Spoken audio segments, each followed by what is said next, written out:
आज है 20 अप्रैल सोमवार का दिन। हरकारा के इस ऑडियो अंक में आपका स्वागत है। हरकारा लेकर आया है आज के न्यूज़लेटर का पॉडकास्ट जिसे आपके लिए तैयार किया है निधीश त्यागी के साथ राजेश चतुर्वेदी, गौरव नौडियाल, फलक अफशान और विश्वजीत कुमार ने। जिन खबरों का जिक्र हम यहाँ कर रहे हैं उनके लिंक्स और विस्तृत जानकारी मूल न्यूज़लेटर में है। आज की बड़ी खबरें राजनीति, न्यायपालिका और समाज की बदलती तस्वीर को बयां करती हैं।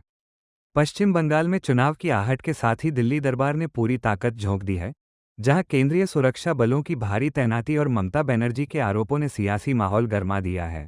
दूसरी ओर, हमारे पड़ोसी देश नेपाल से एक हैरान कर देने वाली खबर आ रही है, जहां युवाओं और एक रैपर ने मिलकर सदियों पुरानी राजनीतिक व्यवस्था को बदल दिया है।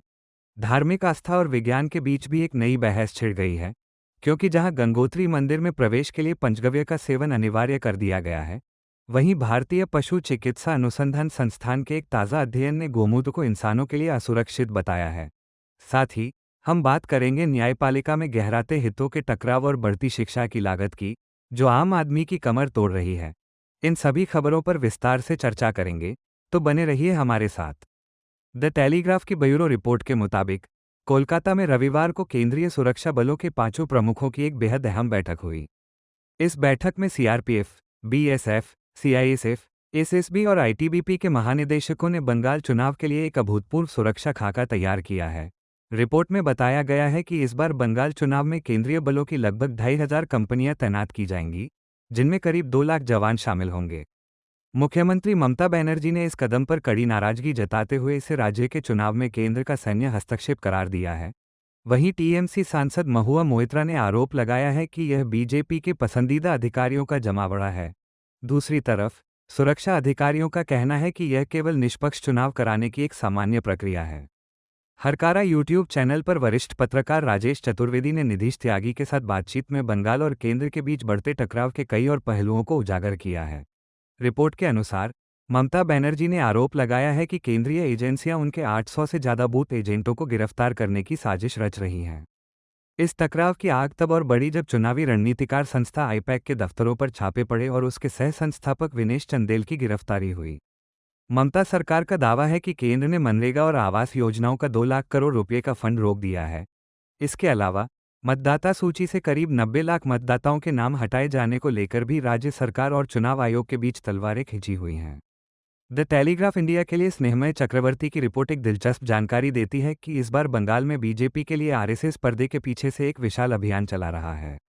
2021 की तुलना में इस बार संघ बहुत ज़्यादा सक्रिय है और उसके 35 सहयोगी संगठन घर घर जाकर हिंदुओं को एकजुट करने में जुटे हैं। रिपोर्ट बताती है कि पिछले 15 सालों में बंगाल में संघ की शाखाएं 530 से बढ़कर 4,300 हो गई हैं। संघ के कार्यकर्ता बड़ी रैलियों के बजाय चाय की दुकानों और मंदिरों में छोटी बैठकें कर रहे हैं। उनका मुख्य जोर 100% मतदान सुनिश्चित करने और नोटा के विकल्प से बचने पर है। संघ न केवल मतदाताओं को जागरूक कर रहा है, बल्कि सुवेदु अधिकारी जैसे नए नेताओं और पुराने बीजेपी कार्यकर्ताओं के बीच तालमेल बिठाने का काम भी कर रहा है। द हिंदू की 20 अप्रैल 2026 की रिपोर्ट के अनुसार, सुप्रीम कोर्ट ने पश्चिम बंगाल में मतदाता सूची से नाम हटाए जाने के मामले में कड़ा रुख अपनाया है। वरिष्ठ वकील देवदत्त कामत ने अदालत को बताया कि करीब 90 लाख नाम हटाए गए हैं और इस विवाद को सुलझाने वाले ट्रिब्यूनल ठीक से काम नहीं कर रहे हैं।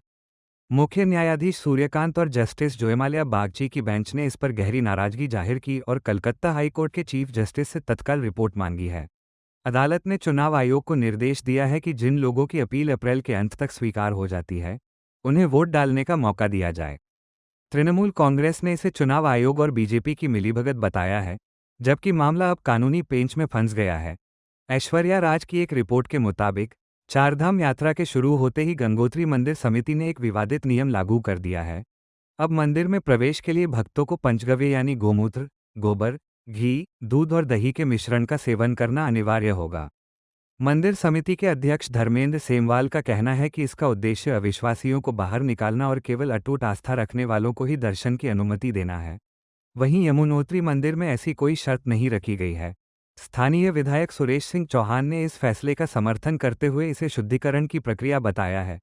इससे पहले बद्रीनाथ और केदारनाथ में भी गैर हिंदुओं के प्रवेश पर प्रतिबंध लगाने और शपथ पत्र लेने की बात कही गई थी, जिससे एक नई बहस शुरू हो गई है। आस्था के इस माहौल के बीच टाइम्स ऑफ इंडिया में प्रकाशित एक वैज्ञानिक रिपोर्ट ने सबको चौंका दिया है। भारतीय पशु चिकित्सा अनुसंधान संस्थान के महामारी विज्ञान विभाग के प्रमुख भोजराज सिंह और उनके सहयोगियों के अध्ययन के अनुसार ताज़ा गोमूत्र इंसानों के सेवन के लिए उपयुक्त नहीं है। इस शोध में गायों के मूत्र में 14 प्रकार के हानिकारक बैक्टीरिया पाए गए हैं, जिनमें ई कोलाई भी शामिल है, जो पेट के गंभीर संक्रमण का कारण बनता है। अध्ययन में यह भी पाया गया कि भैंस का मूत्र जीवाणुरोधी गतिविधि में गायों की तुलना में कहीं अधिक प्रभावी है। वैज्ञानिकों ने साफ किया है कि सीधे तौर पर गोमूत्र का सेवन स्वास्थ्य के लिए जोखिम भरा हो सकता है, जो मंदिर समिति के दावों के विपरीत एक वैज्ञानिक चेतावनी है। फ्रंटलाइन में सौरभ दास की एक खोजी रिपोर्ट ने भारतीय न्यायपालिका की आंतरिक कार्यप्रणाली पर गंभीर सवाल उठाए हैं। रिपोर्ट में अरविंद केजरीवाल मामले का जिक्र करते हुए बताया गया है कि किस तरह सीबीआई ने अनजाने में न्यायिक संस्कृति की एक बड़ी कमी को स्वीकार कर लिया है। न्यायमूर्ति स्वर्णकांता शर्मा के बच्चों के सरकारी कानूनी पैनल में शामिल होने और उनके द्वारा सरकार के पक्ष में पैरवी करने वाले अधिकारियों से काम लेने के मुद्दे को दास ने प्रमुखता से उठाया है। रिपोर्ट के अनुसार हितों का टकराव सिस्टम में इतना गहरा चुका है कि इसे अब सामान्य मान लिया गया है। दास का तर्क है कि न्याय केवल होना ही नहीं चाहिए, बल्कि होता हुआ दिखना भी चाहिए, और इसके लिए न्यायाधीशों के लिए एक सख्त और अनिवार्य आचार संहिता की आवश्यकता है। वरिष्ठ लेखक आकार पटेल ने अपने हालिया विश्लेषण में भारत की विदेश नीति और ईरान के संकट पर तीखी टिप्पणी की है। पटेल के अनुसार ईरान के बाद भारतीयों ने इस युद्ध के कारण सबसे अधिक कष्ट झेला है, क्योंकि खाड़ी देशों में लगभग 1 करोड़ भारतीय प्रवासी रहते हैं। उनकी आजीविका और सुरक्षा अब दांव पर है। फिर भी भारत सरकार इस मुद्दे पर चुप्पी साधे हुए है। पटेल का कहना है कि भारत की विदेश नीति अब घरेलू दर्शकों को खुश करने और व्यक्तिगत कूटनीति तक सीमित रह गई है। हम ये भी तय नहीं कर पा रहे हैं कि चीन मित्र है या शत्रु। जब दुनिया को भारत के नेतृत्व की जरूरत थी, तब हम केवल घटनाक्रमों का अनुसरण कर रहे हैं, जो एक उभरती हुई शक्ति के लिए चिंताजनक संकेत है। न्यूयॉर्क टाइम्स में हाना बीच और उनके साथियों की एक विस्तृत रिपोर्ट नेपाल में आई एक राजनीतिक सुनामी के बारे में है। नेपाल के युवाओं ने दशकों पुराने राजनीतिक सिस्टम को उखाड़ फेंका है और 35 साल के रैपर बालेंद्र शाह, जिन्हें बालेन के नाम से जाना जाता है, अब वहां के प्रधानमंत्री बन चुके हैं। इस चुनाव में नई संसद में करीब 10% सांसद 30 साल से कम उम्र के हैं। बबलू गुप्ता जैसे युवा, जो पहले प्रदर्शनकारी थे, अब सांसद बनकर संसद पहुंच रहे हैं। ये जीत भ्रष्टाचार और परिवारवाद के खिलाफ युवाओं का एक खुला विद्रोह है। बालेन शाह की सरकार ने 12 लाख नौकरियां पैदा करने और डिजिटल गवर्नेंस का वादा किया है, जिससे नेपाल अब पूरी दुनिया के लिए जैन जी की आकांक्षाओं का एक बड़ा केंद्र बन गया है। इंडिया स्पेंड के लिए विजय जाधव की रिपोर्ट भारत में शिक्षा के बढ़ते आर्थिक बोझ की एक चिंताजनक तस्वीर पेश करती है। 2025 के शिक्षा सर्वे के अनुसार एक औसत परिवार अपनी आय का 5 से 10% हिस्सा बच्चों की पढ़ाई पर खर्च कर रहा है। रिपोर्ट बताती है कि निजी स्कूलों का खर्च सरकारी स्कूलों की तुलना में 10 गुना ज़्यादा है। इसके अलावा कोचिंग का बढ़ता चलन भी परिवारों पर भारी पड़ रहा है, जहां सेकेंडरी स्कूल के करीब 38% छात्र ट्यूशन ले रहे हैं। सर्वे में यह भी सामने आया कि प्री प्राइमरी स्तर पर भी शिक्षा अब एक स्टेटस सिंबल बनती जा रही है, जहां फीस पर कोई सरकारी नियंत्रण नहीं है। यह महंगाई शिक्षा के लोकतंत्रीकरण के रास्ते में एक बड़ी बाधा बनकर उभर रही है।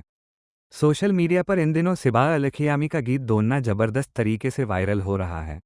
अरबी भाषा के इस गीत का अर्थ है हमारे बिना, जो फिलिस्तीन पर हो रहे दमन के खिलाफ एक वैश्विक आवाज बन गया है। इस गीत में उपनिवेशवाद, शोषण और मानवता के खिलाफ हो रहे अत्याचारों को बहुत ही भावुक तरीके से पेश किया गया है। इंस्टाग्राम और एक्स जैसे प्लेटफॉर्म पर इसे करोड़ों बार देखा जा चुका है। गीत के बोल पूछते हैं कि अगर हमारी जड़ें और हमारा वजूद मिटा दिया जाए, तो तुम हमारे बिना क्या रह जाओगे। ये गाना दिखाता है कि किस तरह कला और संगीत सीमाओं को पार कर अन्याय के खिलाफ एक अंतर्राष्ट्रीय प्रतिरोध का जरिया बन सकते हैं। आज के पॉडकास्ट में इतना ही। देश और दुनिया की इन महत्वपूर्ण खबरों को हम आप तक लाते रहेंगे। हमें अपनी प्रतिक्रिया जरूर दें। सुनते रहिए हरकारा न्यूज़, जहां आपको मिलती है शोर से दूर खबरों की सही रोशनी। फिर मिलेंगे। नमस्कार।